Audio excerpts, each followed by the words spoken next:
Want to start this episode off with an apology to what are the last three off-season posts? Broncos, Bucks, and Cardinals. Cardinals. Cardinals. Want to apologize to all the teams of those fans because when I was going through them making it, I kind of realized 70% of the moves have gone to other already teams. happened. It's almost like planned. It's almost like I told you. Yeah, we don't like vacations out here. We're not about it. I apologize. Well, actually, not to Denver fans, but Arizona fans. You guys have been through a lot. I'm sorry. That was mean. That was really mean. It was fucked up. I'd go so far to say. It's almost like I told you on Sunday that we should try to get them out early, and it didn't happen. It was pretty late to like scram those together. All I gotta say. I mean, I made mine on Sunday. Well, I mean, it was the day before I had to pack and stuff. I was treating you to a nice weekend. There were things going on, a lot of moving parts. I also didn't quite, I'd say this is on us. Free agency, the opening kind of snuck up on us, and we kind of needed to pump them out a little bit quicker at the end, and we didn't quite get them out of time. And Cabo week, horrible timing with free agency. Blame USC next time. Blame USC. I mean, shame on USC for scheduling the spring break over free agency. NFL free agency. Are you guys fucking kidding me? What are we doing? Okay, what the hell are we doing out here? They're not Waterboy enthusiasts. Clearly, they're not thinking. They're not thinking. That's all it comes down to. But there's no other way to start this off. To make up to Cardinal fans and Bucks fans, not Denver fans, but to make up to Cardinal and Bucks fans. Fun little Mexico adventure. So as you can see, I'm still pale as shit, but I'm a little red in the face, a little sunburned. Did not wear sunscreen on my face the entire trip. I learned don't recommend that. Bad. So don't wear sunscreen on your face, kids. And then you can look like me, fabulous. So whoa, hold on. We just have to clear. Sunscreen, are you literally? Is it bad to have sunscreen on your face? Or I learned don't put sunscreen on your face. Wear like a hat. Why do you not put sunscreen on your face? I just heard this. That's on TikTok. That's bullshit. But okay, continue. No, I just heard that. It's wear a hat instead. Chill, kids wear sunscreen. Don't listen to Grant. Wear sunscreen. Not on your face, wear sunscreen. But everywhere else. No, wear sunscreen on your face. Sunscreen. Wear sunscreen on your face. Where I did not get any type of like body tan at all. So I actually wish that instead of like applying like 2 coats of sunscreen on like per day, which I thought was not enough, I only need to do it once, and that would have been plenty. Because I like arguably left more wider than when I showed up. Not a great sight. I'm on the plane ride back. Ton of college kids obviously on there, and I was like Casper the Ghost compared to everyone else. I was like, oh Jesus, I should have worn less sunscreen. So we're anti-sunscreen, but also anti-vacation. I should have never. Well, okay, we're not anti-sunscreen. Grant is just anti being pale. Don't put on 3 coats of sunscreen within the span of like 7 hours. Just make sure you don't get melanoma. That's our stance. We're get burnt for like 2 hours of the day. Let's just make sure people aren't getting melanoma. That's our stance. I quickly was educated about this UV ray bullshit and this 9, 10, 11 index shit. That's the time when you go out and get that bronze. Tan, yeah. I didn't follow those rules. So I did not go by that. As you can tell, clearly, you can't even tell I'm wearing a shirt right now. That's how white I am. So, yeah. But other recap while there. So the first day. This might be a teaser into the next pre-show. I'm not going to lie. This could be a little teaser, but. A little teaser. This is the story of how I was kidnapped by the cartel. What is going on, everybody? Welcome back to another very special episode of the Waterboy podcast. Today it is episode 101. That's right. 101 Dalmatians.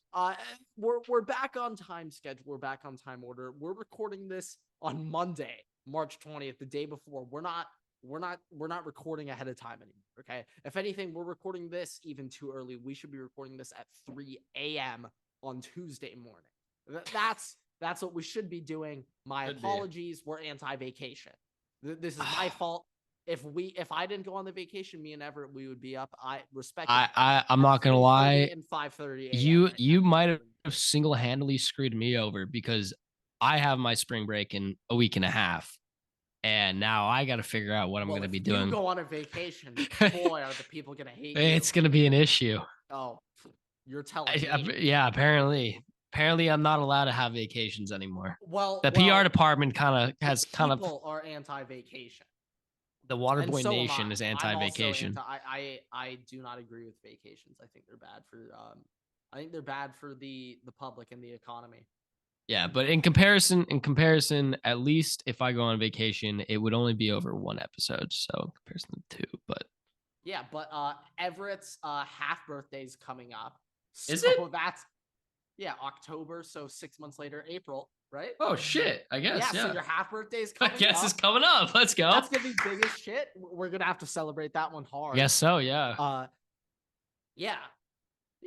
That's how it works. Yeah. So yeah, that's gonna be coming up. It's gonna be a very big time. It's gonna coincide. Well, no, not. Well, your spring break's early April. Yeah, it's the first week of April.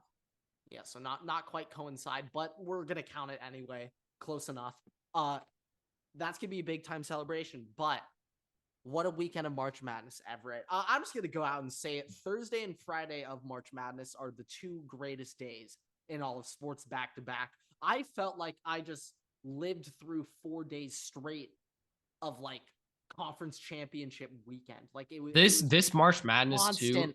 Just game after game after game. Like, holy shit, I don't even have time to shower. I didn't shower one time the whole weekend. I just sat and consumed.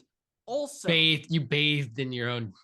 I bathed in my losses on day 1 and 2, and day 3 big day 3. I went 7 for 8 on day 3. Only lost because I didn't have them, obviously. But yeah, my bracket's not doing too hot right now, but my bets are doing pretty good. Openly, cleanly talk about bets. Gambling, yeah, which is great and fantastic. All I wanted to say, I'll like segue this in a second, but first, what I wanted to say ties into the pre-show intro real quick.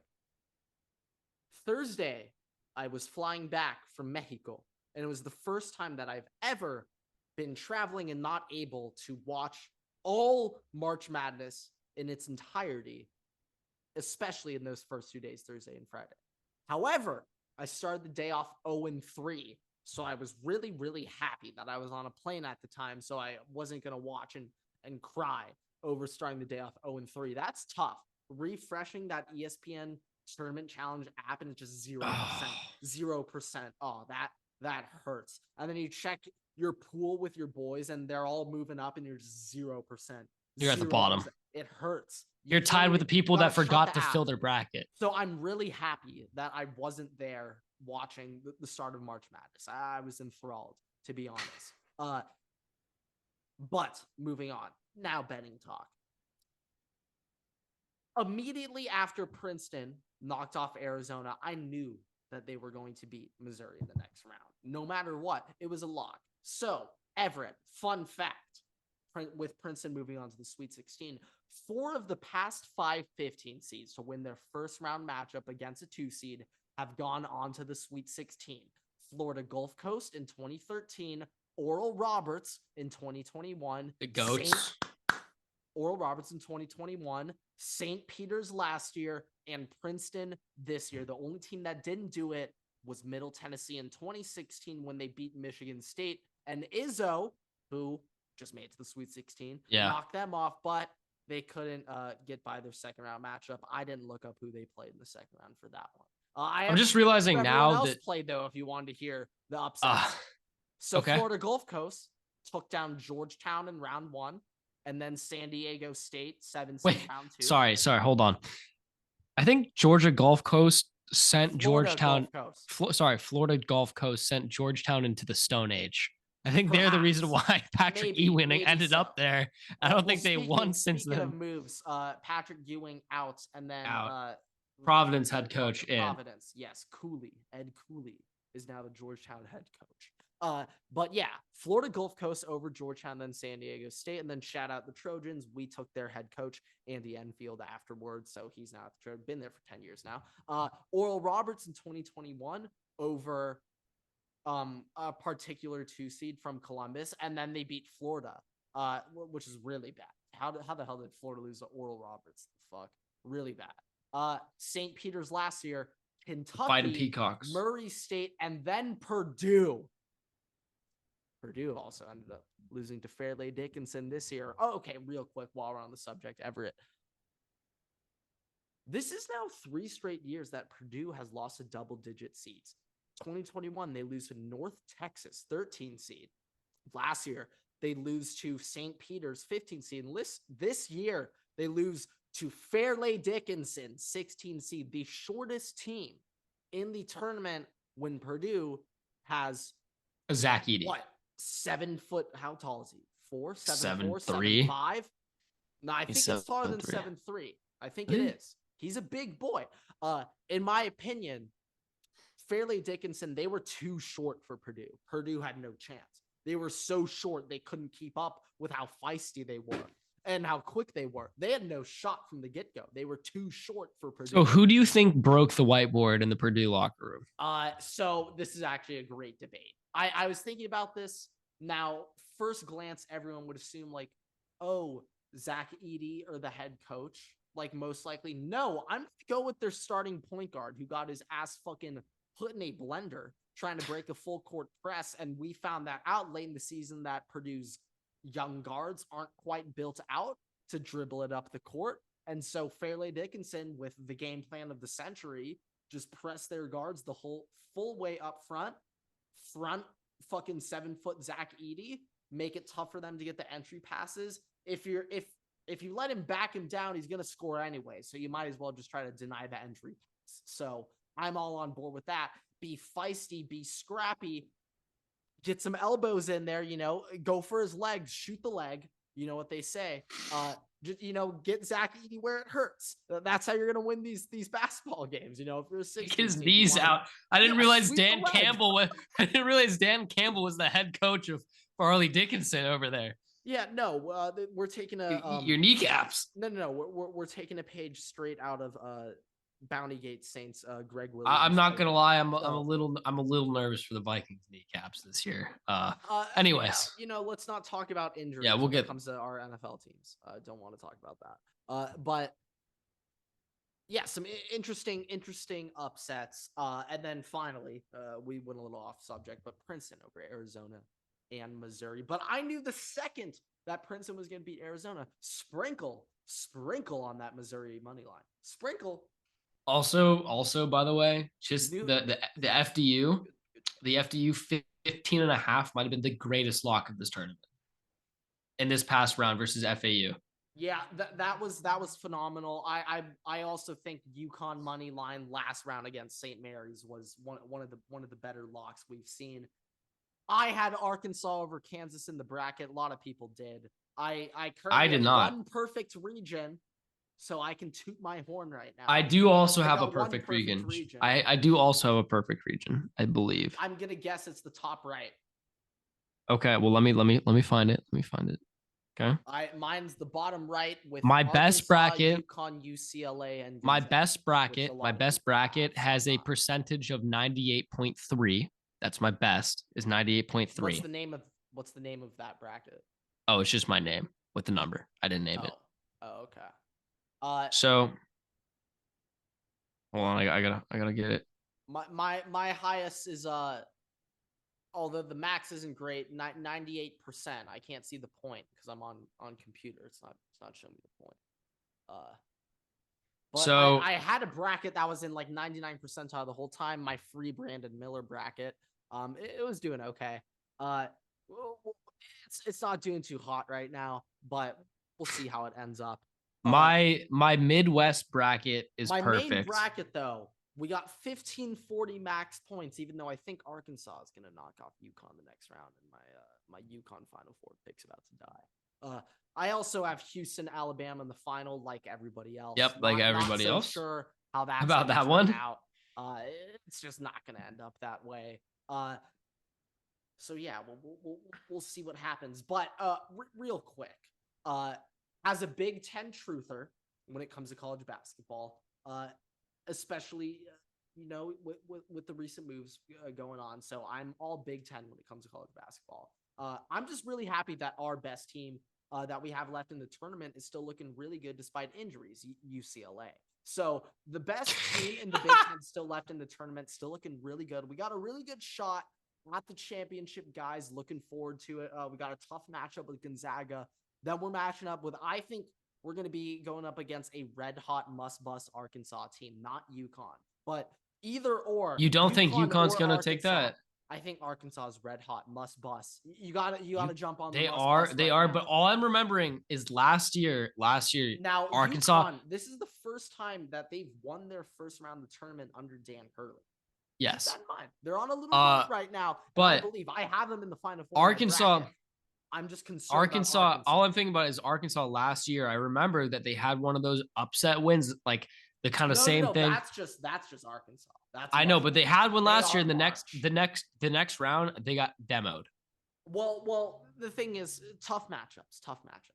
But what do we say in the NFL? What do we say?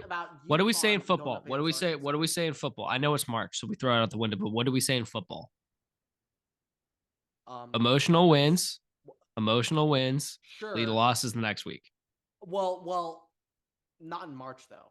That's why I said it. That's why I said it is March. It is March. So throw it out the window.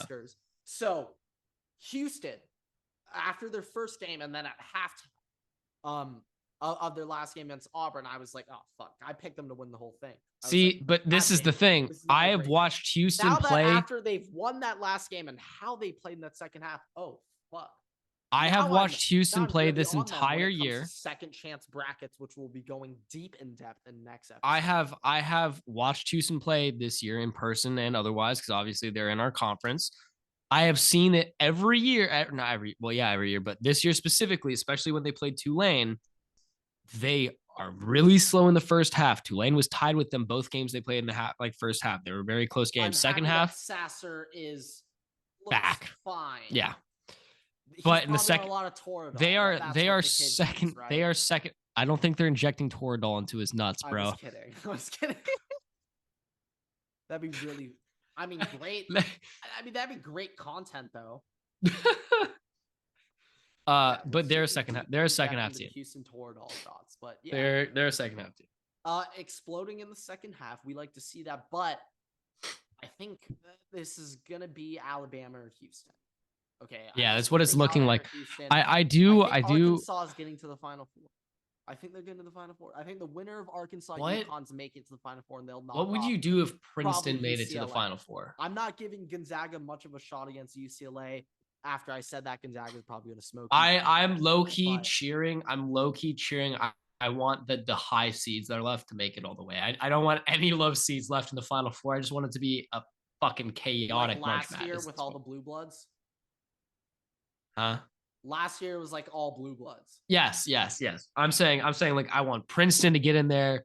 Fucking give me Arkansas. So I thought you just said you want high seeds to get in. High seeds meaning numerically high, not like one. Like I flipped it. My bad. So you want Princeton? Yeah, give FAU, me Princeton. Give me FAU. Arkansas. Yep. And then I know Miami's the highest seed, but I think Xavier is the biggest like wild card out of Xavier's 3. I know, but I think they're like the worst. I just don't want any 1 or 2 seeds going in. I would take a UCLA though, because they're kind of slept on right now. I think they're still a little bit underrated, but yeah, no, the heartbeat of the Big Ten, UCLA. Yes, they're still in. They're looking good despite injuries. We're still looking great out there in Westwood. So we're just fans of the Big Ten on this podcast. All right. But yeah, real quick, in a quick preview before we dive into the second chance brackets, which is what we actually give a shit about on this podcast. We're doing that today. Okay. No, next time. Okay. I'm doing a quick preview. Arkansas and Michigan State in the Final Four. I love Sparty in the Final Four, and I love Arkansas too. I think it could still be Bama Houston as well, but I like Texas over Houston now. I think it's good. Right now, I have Bama beating Texas in the final with Michigan State and Arkansas making the Final Four. Crazy, I know, but it's March, guys. Remember that. We just have a Texas off. Houston versus Texas. Yeah, Houston, Texas that's going to be most likely the game of the Elite Eight. I think now people are, okay, Creighton's not losing to Princeton. Isn't it also in Creighton's Houston? Isn't the Final Four in Houston? I'm not entirely sure, actually. I think it's in Houston. Let me see. So, all I'm saying, either Texas or Houston makes it. That is a massive. In NRG Stadium. That is a massive home field advantage. But also with that being said, Alabama, they set their guys up for open shots. They get their shooters open. They spread the court. They got weapons all around. So Alabama, I think, is going to give a really, a tough killer look for Houston. To go up against NC. But yeah, that's my quick preview. I got Arkansas over UConn. I think the winner of that's going to the Final Four. I don't know. I like UConn. I don't. Xavier beats Texas. Oh my god, that's gonna be the like what the fuck. It's already been the what the fuck so far. One of my second chance brackets, I'm going to be picking Texas. Every single one, and Creighton over Princeton. Every single one. Creighton's got a shot too right now. I think Creighton's actually a really good team. They got the best starting five in the country. People have been saying that preseason. They've been like hot and cold. They go on 6-game win streaks and they go on 6-game lose streaks. You never know. How many games you have to win March Madness? 6. So they're good with that number, Everett. They're good on 6-game win streaks, Everett. All I'm saying. And then they got a tough Ivy League matchup, and then they got a killer team out in Tuscaloosa. So yeah. Tuscaloosa, my bad. Tuscaloosa. Enough of that. Let's move on to the next. Yeah, you gotta be pretty good at more names. You gotta be pretty good at pronunciating some things, because I've learned firsthand that if you don't, you'll be called some names by some people. It's not necessarily ideal. I'm all for it. I think people are subject to their own opinion. If you guys want to call me names for my ignorance, that's okay. That's all right. Alex 2694643242. Bro, hey, don't come after my boy Alex like that. Repeat the numbers after his name one more time. Alex 2464341. Oh, yeah, different Alex we're talking about. Fuck. Yeah, okay. No, all right, okay, my bad. My bad. Alex's. But okay, World Baseball Classic. Everett, are you with Frank the Tank on anti-World Baseball Classic after the Edwin Diaz out for the year injury while celebrating? Yeah, it was well celebrated. And also keep in mind, it wasn't even in a quarterfinal game. Wasn't even in a knockout round game. It was in a game to make. No, I'm not with Frank. So you're saying Frank was wrong? As per usual, yes. Whoa, Frank is right all the time. Frank has been dead right. No, he is typically dead right. But I don't agree with him, because that's down 0-1 in that game, and he said this is an insurmountable lead. He was correct. The Mets did not score a run for the rest of the game. I think it might have literally just been because Edwin Diaz is on the Mets that happened. But yes, I also that literally is why. I mean, he was jumping up and down with excitement and happiness and joy, celebrating. Not really. But look, like the World Baseball Classic kind of takes place of a lot of these players' spring training games, right? Like that's kind of like it is still only every 4 years. So yeah, it's still kind of best of one games. Yeah, it's still the same premise of spring training. Obviously, some pitchers throw some more than people would like, obviously this early, but overall, like it's it essentially is the same thing as spring training. That's a fluke injury celebrating like shit. All right. I don't know if I've ever seen somebody tear their patellar tendon celebrating like that. I think that's what his injury was. So something like that. You're that the that medical just expert. that just blows. That's Dr. that E, PhD. D. Dr. Waterboy. But yeah, it has to be because he's on the Mets. Like that's it. And There's also no like other explanation. you want to talk about injuries like shit. Okay, Gavin Lux fucking imploded his I was leg. about to say. So are we throwing Gavin out spring Lux training tore his too? ACL in Like spring shit. Training. Freddie Freeman also tweaked his ankle a little bit. He's fine though. He's back in spring training playing. Thank God. But also I just want to say Everett kind of goes against the whole pro World Baseball Classic stance, but I'm really happy that the Dodgers like recalled Julio and he is not pitching in the World Baseball Classic anymore. They're like, nope, he pitched like 80 pitches the other day. He's not going to pitch again in 2 days. Nope. Well, doesn't the U.S. play Mexico soon too? I mean, yes, but I don't. That's all strategic. It's all strategic. No, it's the Patriot pride. I think it'd rather be a dub for the Dodgers overall if Julio picks up a win pitching over Team USA and that lineup. The start now, keep in mind, Everett, Mookie Betts is the only regular Dodgers starter for the US. So it'd be overall a dub for the Dodgers. Let's say Mookie hits a solo shot off Julio and then Julio goes 4 scoreless. Now that's a dub. That's a dub. That's the biggest dub the Dodgers could get. And Mexico wins. I guess, but I mean, you want to see U.S. go all the way. Checkers. I know. But we're talking Dodger baseball right here. But hey, pulling him out saves his arm a little bit longer so he doesn't throw it out and have that mid-season stretch where he's out on IL for like 15 days. Yeah, but you know what? We're not here to talk too much about the Dodgers, even though it is nice to see a nice little JD Martinez home run every once in a while on the Score app. You know, get that notification. We like to see it. We like to see it a lot. So there's always that. But Everett, it's on to the NFL after we've spent a week away from the start of NFL. A lot has happened.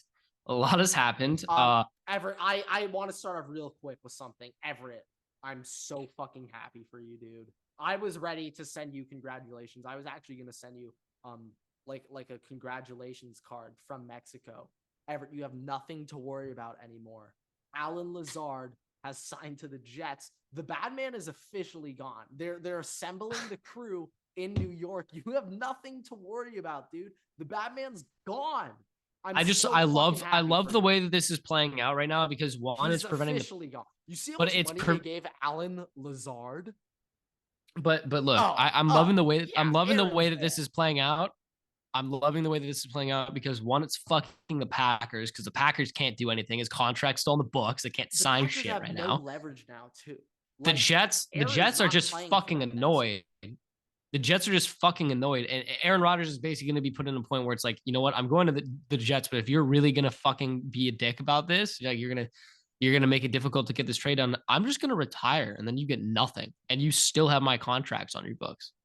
That would be the biggest Aaron Rodgers FU single-handedly possible. I could be incorrect, but I think there is something involved in retiring where, like, it's not on the salary cap anymore.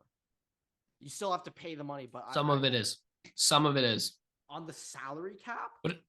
But it's also the point is he is not in the contract. No. The point is he shows up to like the camps and stuff, so he's on contract for the year, and then he just is like, you know what? After OTAs, I don't know if I'm feeling this year. To go through a little bit of off-season work just to spite the Packers, then that is an asshole. That is the kind of guy that Aaron Rodgers is. No, trust me.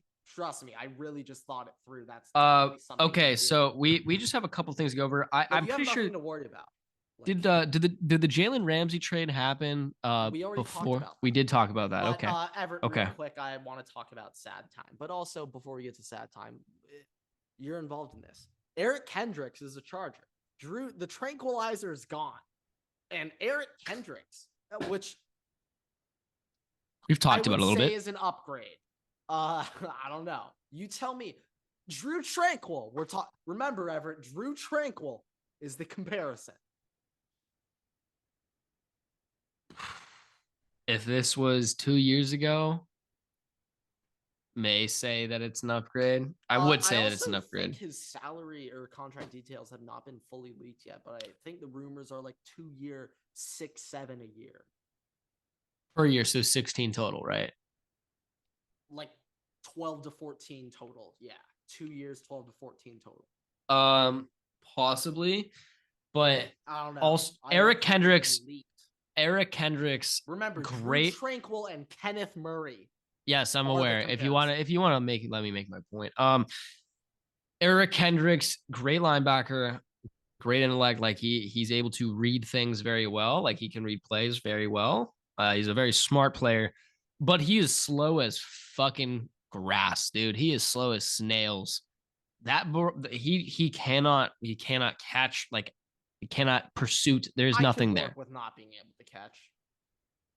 Well, no, he can catch. Sorry, I meant like pursuit. Like he is pursuit, like catch up to people. Like he got worked over the middle of the field heavily last year, and is just like slowed. It's like he's just slowing down. He's at the end of his career. I'm happy that he's home, but yeah, I don't know. I would not expect it to be a long-term solution there. Also, our linebackers coach that we can cut him next year. So yeah. Once again, I don't know the contract details. This is more of a Chargers fan hope that we can cut him next year. Yeah, we'll see. I mean, if he shows up like how he did 2 years ago, obviously that's a great steal for you. But if he shows up kind of how last season was, I know our linebackers coach was kind of bad, but if he shows up how he did last year, I'm not gonna lie, you're gonna get pretty annoyed with him. We'll see. Fast. We'll see how it goes. But let's get to the. Speaking of linebackers, I was gonna go a little bit better. I will start. I got some signings with some linebackers. Demanding a trade, but the Bears. The Bears have signed not one, but 2 top linebackers from this year's free agent class. Players too. And a lot of other players. Yeah. So the point that I just want to make is, remember when they traded Roquan Smith to the Ravens because they didn't want to pay him? Remember when that happened?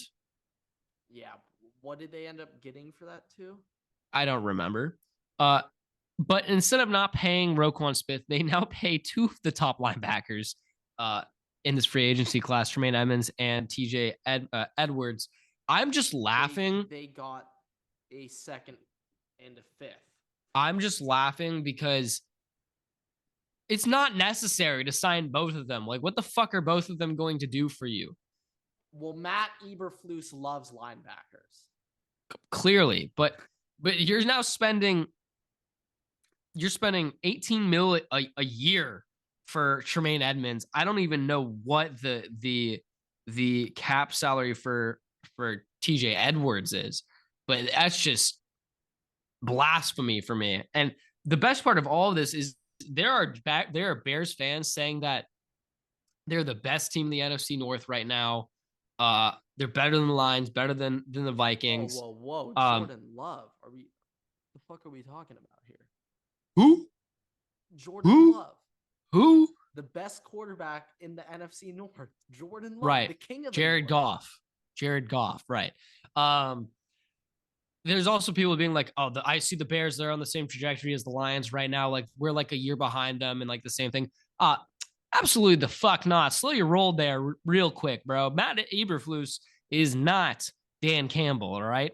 Slow your roll. He's not taking kneecaps. Justin Fields, Jared Goff, all right. I don't know what the comparison could be there, but the overall team, my God, the Lions are much, much, much better than the fucking Bears will be in the next 5 years. So, just a point.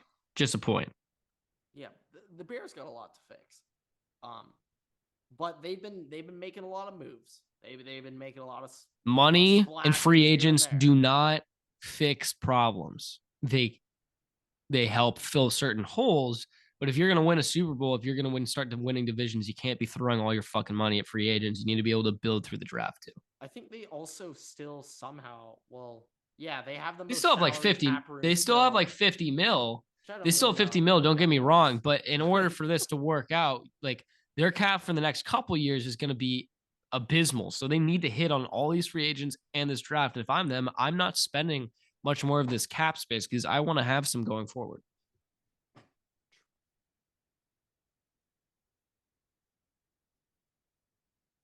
So this just a little note.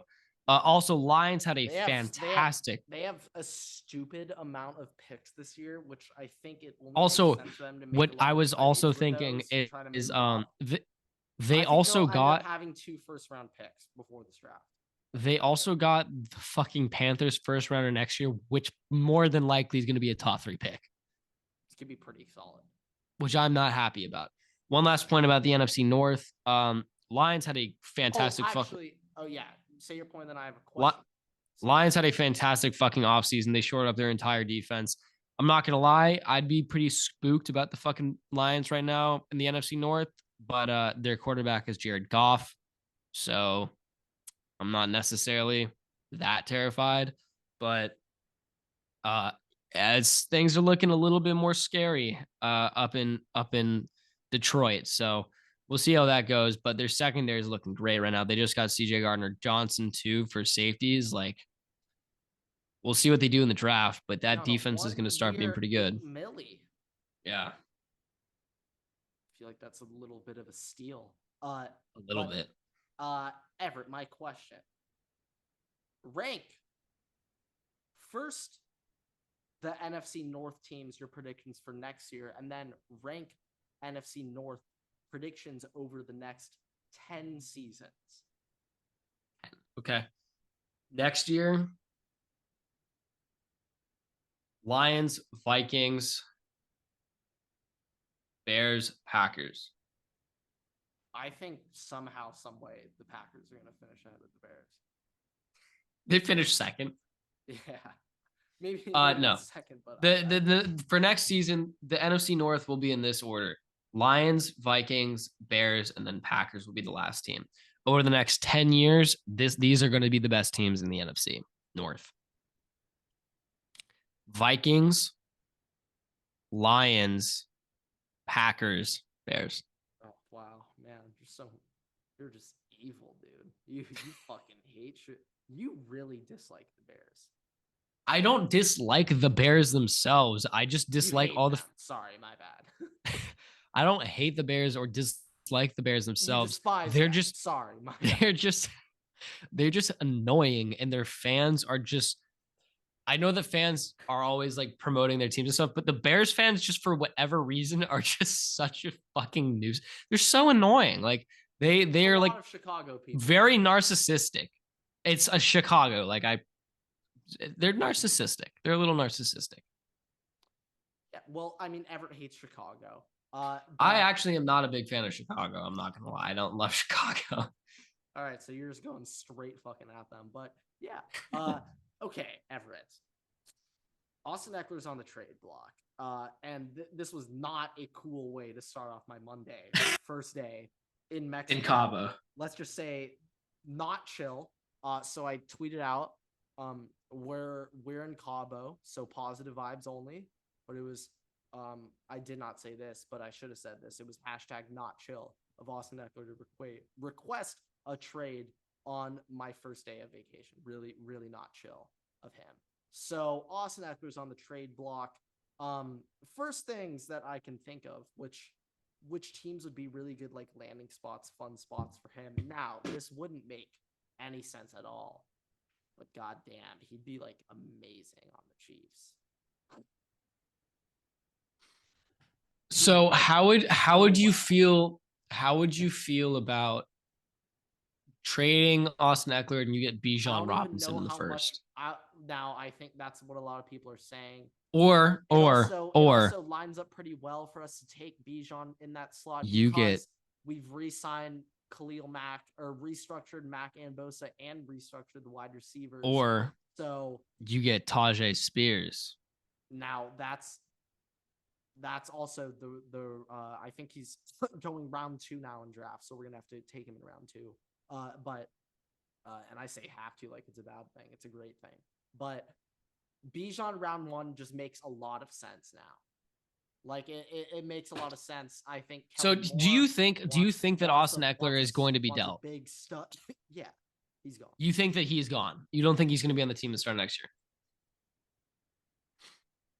He's gone. Yeah.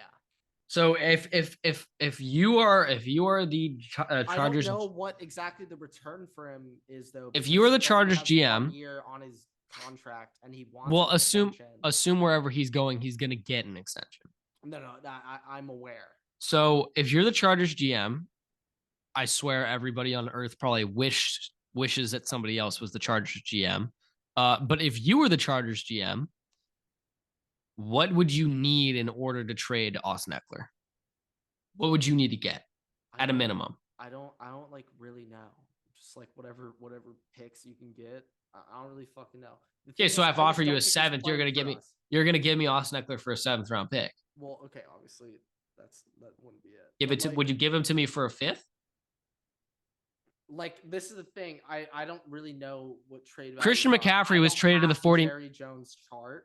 Christian McCaffrey was traded. Like, just use this as basis. Christian McCaffrey was traded to the 49ers for a 2nd round pick. That is Christian McCaffrey's value. Okay, so round pick. Just a 2nd round pick. So you use that as base. I think there's a couple later round picks too, but that was the basis. I think like if we Dalvin Cook's probably worth about a 4th round pick right now. If we snagged a 4th and a 5th, I'd be ecstatic.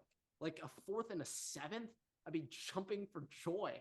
And also, this is the thing though, that kind of with the Packers and Aaron Rodgers, I don't think they have much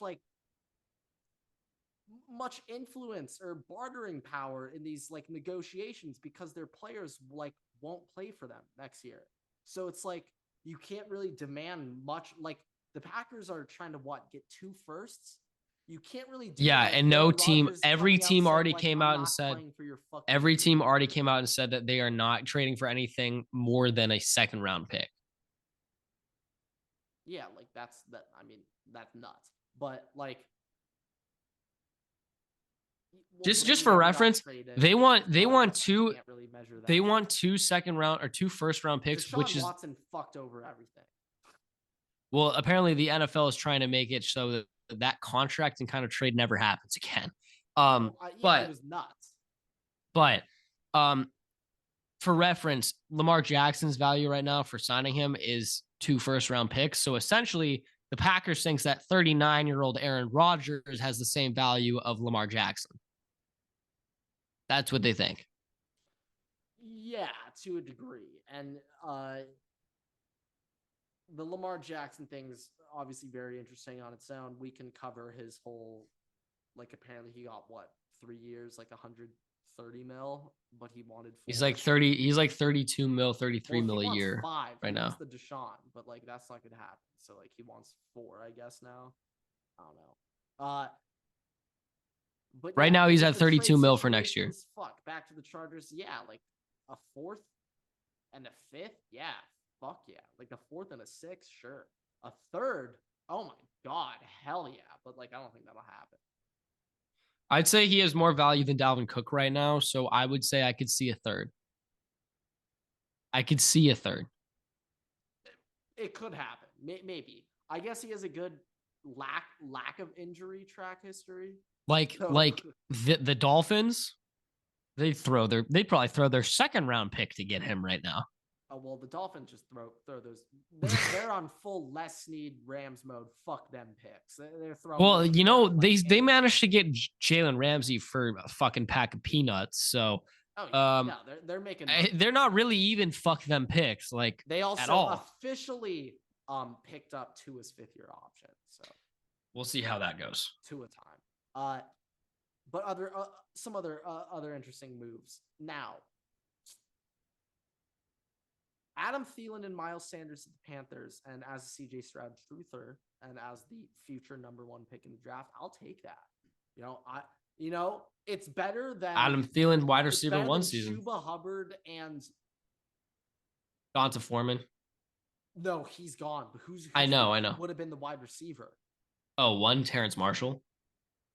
Oh God, Oh fuck yeah. So we'll take Thielen and Miles Sanders. I got a Thielen. Oh, I'm kind of disappointed you've never whipped that out before.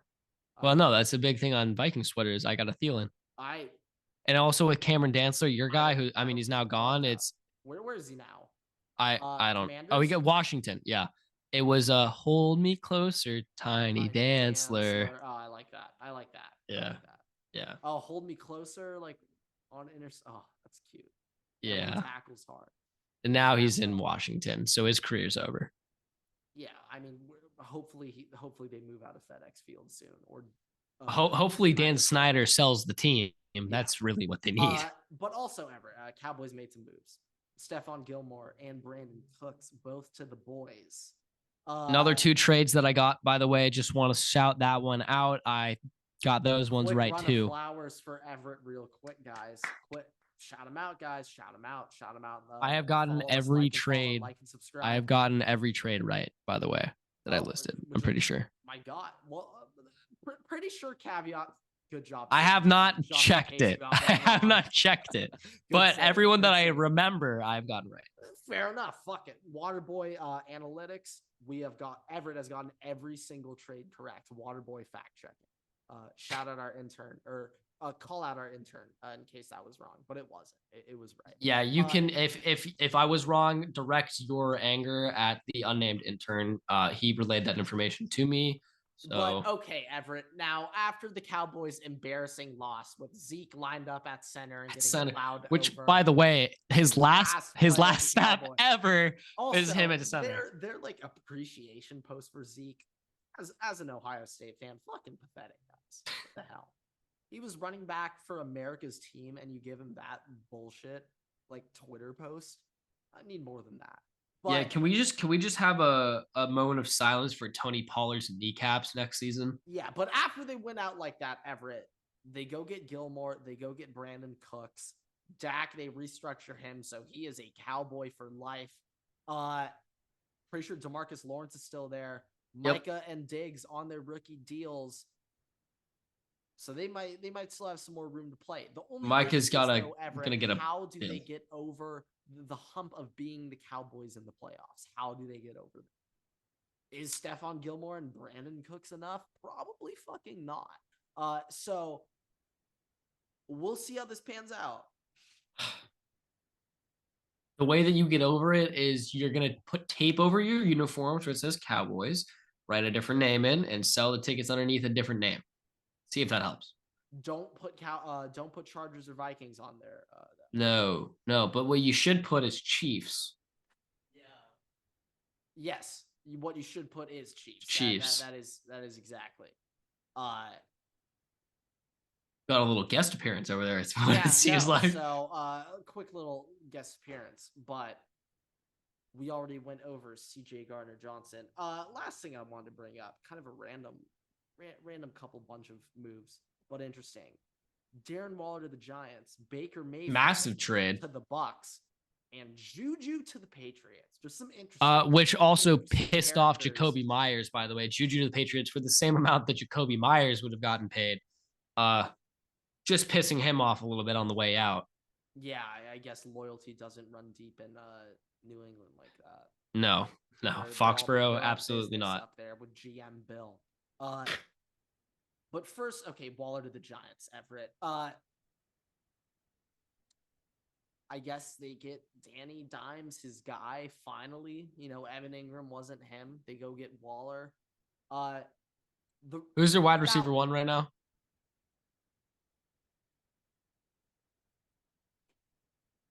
Did they sign somebody? I don't know, because they're cutting Galladay. They're not re-signing Slayton. They just did. Oh, they did. Well, yeah, they did. Yeah, I thought they signed some wide receiver. I thought they signed somebody, but I guess not. Shepard. Huh. Maybe. We'll see. Whatever. Okay, continue. But the Giants, Danny Dimes getting his big money, Saquon on the franchise tag, Darren Waller. What are we thinking for the Giants next year? Everett, 9 and 8. What'd they go this year? I think they were 9 and 8. Oh, that was mean for me to Yeah. ask you about the Giants. That was really fucked up. I'm not gonna lie. I You have asked me about not the seen it. Jaguars next, so we'll make up. I have not seen enough from them to think that they're gonna make a massive improvement. I think that I think that second place in that division is kind of up for grabs as well. So I don't think they've made enough acquisitions to make it a better record than last year. Yeah, we'll see what goes down in New York. Also, just want to shout out what a dick move the Raiders to trade Darren Waller. He got married like a week or two ago, and then also and was married to somebody who plays for the Las Vegas. Well, that too, but I think also it's the Aces. Josh McDaniels, he leaked it to the media that Darren Waller's wedding was going on that weekend. Darren did not want that out. But his former head coach leaked that. Maybe doing that as an extra fuck you on the way out. I mean, I don't know. Maybe I don't know what Darren. What did Darren do to deserve that? He seemed happy. I don't know. Maybe just getting injured, being a shitty 5th round pick for me in fantasy 2 years ago. Yeah. Oh, you picked him in the 5th round. Maybe not 5th round, but I remember you picked him in the 5th. If you picked him in the 5th round, that's not his fault. No, it wasn't round 5. I picked him like round 3, and it was a horrible fucking pick. Awful. Never doing it again. Okay. All right. You've got anything else free agency wise? Okay. So I think by the end of free agency, we will probably have a free agency rankings that we will come out with. I just come up with that on the top of my head. So hopefully I remember that. But I have a continued list of our NFL Draft Waterboy Edition draft position rankings. Nice. So to be trademarked. But I have all of them done. You can pick which positions we do. Wide receiver. Okay. All right. So NFL draft wide receivers. Wait, how many hours of film did you watch before this? Only like 50, right? Like you didn't 75. You think I'm going that low? Fuck no. 75 hours. So you did go pretty hard. Oh, I thought you were just trying to get these done quickly. Oh, okay. No. 75 hours. I've been up for the last 3 days. Okay. 5 days. 4 days. Just want to ask. Okay. NFL draft position rankings, wide receiver edition. Jackson Smith and Njigba, Jordan Addison and Jigba. Okay. And Jigba. Jackson Smith and Jigba. Okay. In Jigba. In Jigba. Say it with me. In Jigba. Jackson Smith and Jigba. Yes, okay. There you go. Okay. Jackson Smith and Jigba, Jordan Addison, Zay Flowers, Quentin Johnston, Tank Dell, Jalen Hyatt, Jaden Reed, Josh Downs, A.T. Perry, and Cedric Tillman. Oh, honorable mentions, Shea Wyatt and Deuce Watts. There we go. Thank you. I was about to say. Just gotta throw them. Gotta throw my boys out there. So you better fucking put that in there. Yeah. But just enjoy. Yeah. If you haven't. List, but... Yeah. You know what? I love them. They're my boys. But maybe it would have been a. No, I know. I think it's true. I gotta try and make it. I'm the people's spokesman. I gotta keep it honest for Waterboy faithful. I can't be biased. But in general, I mean, obviously I am kind of biased. Quentin Johnston. If you follow this podcast, you know that neither of us like him that much. Bro's gotten locked down multiple times. He's not going to be able to do shit in the NFL. I don't think that he's going to be able to. 18-year-olds. Yeah, I don't know how it's going to work out in the NFL. Everett. So, but fuck Nathaniel Dell, Tank Dell. He is like, and I quote, a joystick on the field. Jaden Reed, highly underrated. Josh Downs, I think, is a little bit overrated. A.T. Perry and Cedric Tillman. Obviously Cedric Tillman, Jalen Hyatt's teammate, but A.T. Perry, I think, is from Wake Forest. Cedric Tillman also coming off an injury. There's Yeah. that as well. But A.T. Perry, very underrated, not talked about that much, but has intangibles and film I'm gonna give some honorable mentions to my boy Parker Washington at Penn State. He's a baller, but that's okay. Okay. I think Parker Washington's a problem. Problem. Okay, I got him circled on my big board every time Ohio State played him. Problem. Had him circled. So. All right. Next, we're gonna go with defensive line. Okay. Do we want to end on this one, or we want one more after this? We could do one more after this. Okay. All right. Can I pick the last one though? No, because I have not trained myself to pronunciate some of these names. Okay, so, but my quick question is: do you have O lineman, or do you have tackle, guard, center? Or do you have tackle, interior lineman? Well, how do you? I have interior linemen and tackles. Okay. This though, defensive line, guard ranking, baby. Defensive line is defensive line is everybody. Defensive line is both interior and edge. Oh, I think that's a bit of a cop out, but sure, we could do that. I don't like enough of the interior D lineman to do it like its own list. I think we could do it. We could. We'll see how this does. Just do the edges right here. They're basically all just edges. Exactly. But okay. All right. You want to do defensive? I can help you with the edge list real quick. Defensive line. Nope. Oh. Defensive line. Oh, okay. Do it this way. Defensive line. Okay. Wait, quick question. Does Nolan Smith count as a defensive lineman? Because yes, he counts as a defensive lineman. Oh, okay. He is listed as a edge rusher. Okay. All right, here we go. You ready? Defensive line. I'm ready. Jalen Carter, Will Anderson, Kalijah Cansey, Tyree Wilson, Nolan Smith, Lucas Van Ness, Brian Breezy, Tuli Tuipulotu, Miles Murphy, and Will McDonald. Even as a USC truther, I'm gonna have to put my boy Miles Murphy ahead of him. But you know what? That's all right. That's okay. I think that he's and Lucas Van Ness, not a believer. I'm not either, but just based off of pure talent perspective, I'm gonna put him there. I personally think that I think I'd put him at like 9, and move everybody else up. If you want to do that, I mean, this is the Waterboy Miles Murphy. This is the Waterboy list, so if you would like to move some pieces around, you can do that. I mean, you're damn right about that. Maybe the unnamed intern would have some thoughts on that. But I think that'll play. All right, okay. Last one. Cornerbacks. Ooh, corners. We like cornerbacks, or do you want to switch it up? Maybe. Let's do that. All right. I like that. Cornerbacks. I think that'll get the people going. Devon Witherspoon, Christian Gonzalez, Joey Porter Jr., Deontay Banks, Julius Brents, Cam Smith, Keely Ringo, Emmanuel Forbes, Clark Phillips III, and Tyreek Stevenson.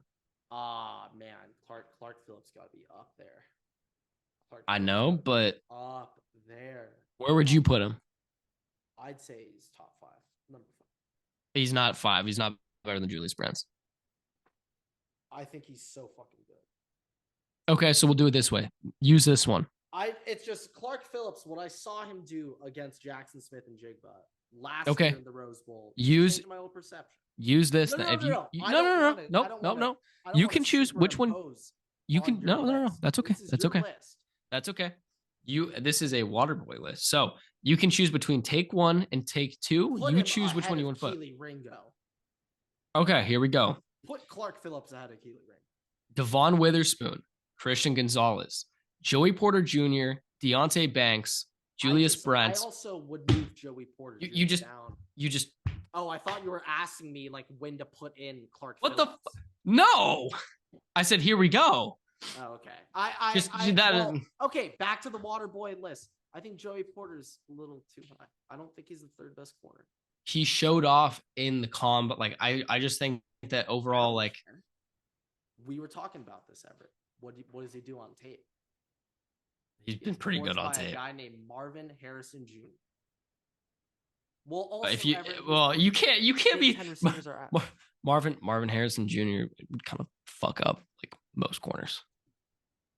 I mean, true, but it's like. Did you also say that he's in the big?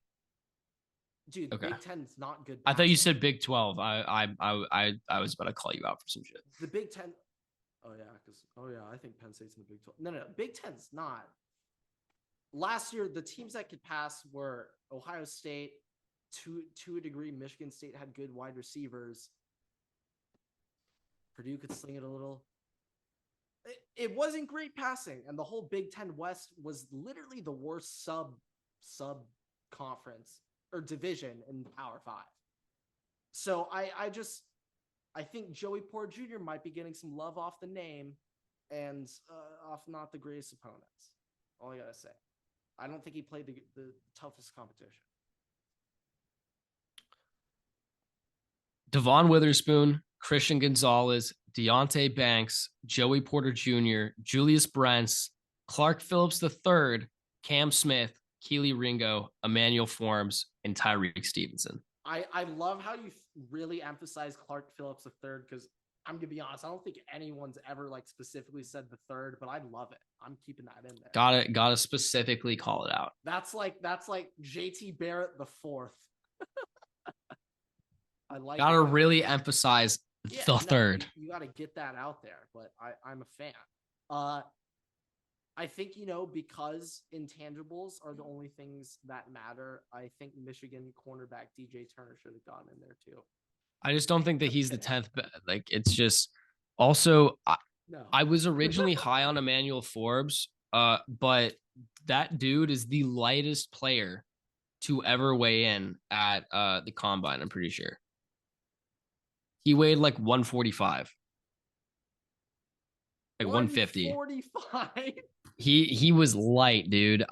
Let me pull it up real quick. Now, Everett. 145. I don't know. I gotta pull it up. He was light for a corner. Like on Google, it just quickly says 181. 145. Now that'd be hilarious. Yes, he weighed in at 166. That's crazy. So maybe he was just getting down to that combine speed. I don't know. Oh, he ran a 4.45 too, though. Maybe that's the best he could do. He had to get that number, or else it would have been a 4.56 when he's at normal weight. With that, thank you guys so much for watching. Please rate us 5 stars. Check it out on TikTok, YouTube, and on Twitter at Waterboy Pod. Make sure to subscribe, like, favorite, follow on every platform. Tell your friends, tell your grandmother, tell your children. Also, be sure to download our podcast on Spotify and Apple Podcasts. Download the podcast, listen on airplanes. And follow us on Spotify. Just went on like my first airplane in a while. What was I doing? That's right, listening to myself talk, the Waterboy podcast, while I was in the air. You could find us down below right here at our handles. With that, Waterboy's out.